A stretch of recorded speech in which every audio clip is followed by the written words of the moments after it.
बड़ी खबर आपको बता रहे रायपुर से, जहां पर 200 एक्सप्रेस और 127 पैसेंजर ट्रेनें बहाल। बिलासपुर जोन से चलने वाले 42 गाड़ियों में लगाया गया एक्स्ट्रा कोच।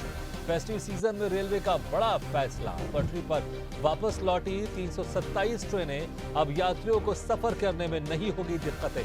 त्योहारी सीजन में मिली यात्रियों को बड़ी राहत। रेलवे प्रशासन ने दक्षिण पूर्व मध्य रेलवे की सभी एक्सप्रेस ट्रेनों का परिचालन फिर से शुरू किया। कोरोना काल के दौरान से ही ट्रेनों का परिचालन था बंद। लगातार बीते दिनों बड़ी मात्रा में ट्रेनिंग हो रही थी रद्द, पर एक बार फिर 200 मेल एक्सप्रेस और 127 पैसेंजर लोकल ट्रेनों को लाया गया पटरी पर वापस। इसके अलावा रेलवे ने त्योहारी सीजन देखते हुए ट्रेनों में दी एक्स्ट्रा बोगियों की सुविधा।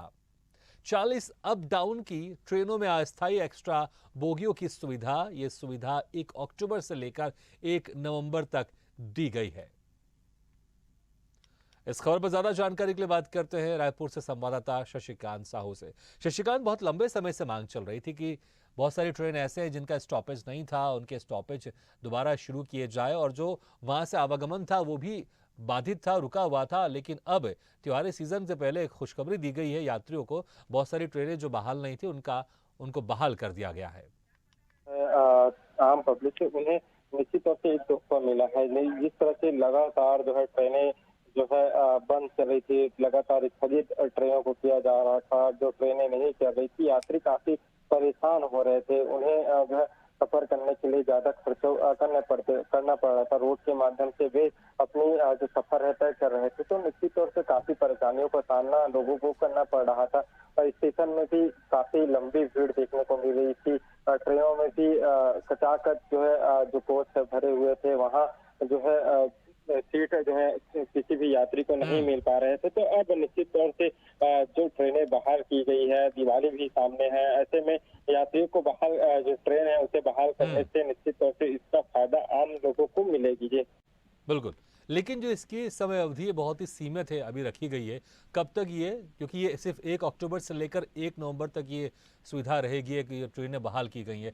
तो जो पूरी तरह से हमेशा के लिए, क्या अभी वहाँ पर क्या समस्या आ रही है जिसकी वजह से ये ट्रेनें रोक दी गई थी, और जो समय सीमा दी गई है वो सिर्फ 1 अक्टूबर से 1 नवंबर तक के लिए दी गई है? देखिए, अभी सबसे बड़ा त्योहार दिवाली का त्योहार है। ऐसे समय में कुछ ट्रेनों को बहाल की गई है, तो इसका फायदा ही लोगों को, यात्री को मिलेंगे, क्योंकि यात्री को काफी परेशानियों का सामना करना पड़ता था। क्योंकि यात्रियां कई ऐसे लोग हैं जो एक शहर से दूसरे शहर काम करने के लिए जाते हैं। उन्हें जो घर त्योहारों में घर जाना होता है, तो ऐसे में त्योहारी सीजन में स्टेशनों में काफी भीड़ हो जाती है। तो ऐसे में जब हालांकि कुछ समय के लिए ट्रेनों को बहाल किया गया है, लेकिन बहाल करने का फायदा कुछ न कुछ लोगों को जरूर मिलेगा। यात्रियों को सुविधा मिलेगी, क्योंकि बसों का किराया काफी जो है स्टेशन में भीड़ होने के चलते, या बसों में भी काफी भीड़ होती है। वही जो ज्यादा जो डिमांड करने वाले जो पैसे हैं, वो गरीब वर्ग के लोग हैं, वो जो है हवाई यात्रा नहीं कर पाते हैं। ऐसे कुछ लोग हैं जो हवाई यात्रा कर पाते हैं, लेकिन जो सामान्य वर्ग के लोग हैं और गरीब वर्ग के लोग हैं, वो हवाई यात्रा नहीं कर पाते हैं, जिससे उन्हें काफी परेशानियों का सामना करना पड़ रहा था। लेकिन अब हालांकि कुछ समय के लिए ट्रेन बहाल की गई है, लेकिन ट्रेन बहाल होने से यात्रियों को काफी जो है सुविधा मिलेगी। बिल्कुल, बहुत बहुत शुक्रिया इस तमाम जानकारी के लिए। तो जिस तरह से कई ट्रेनें बहाल की गई हैं, इससे त्योहारी सीज़न में जो यात्री हैं उनको ज़रूर फ़ायदा होगा। 40 अप डाउन की ट्रेनों में अस्थायी एक्स्ट्रा बोगियों की सुविधा भी दी गई है, और ये सुविधा 1 अक्टूबर से लेकर 1 नवंबर तक दी गई है।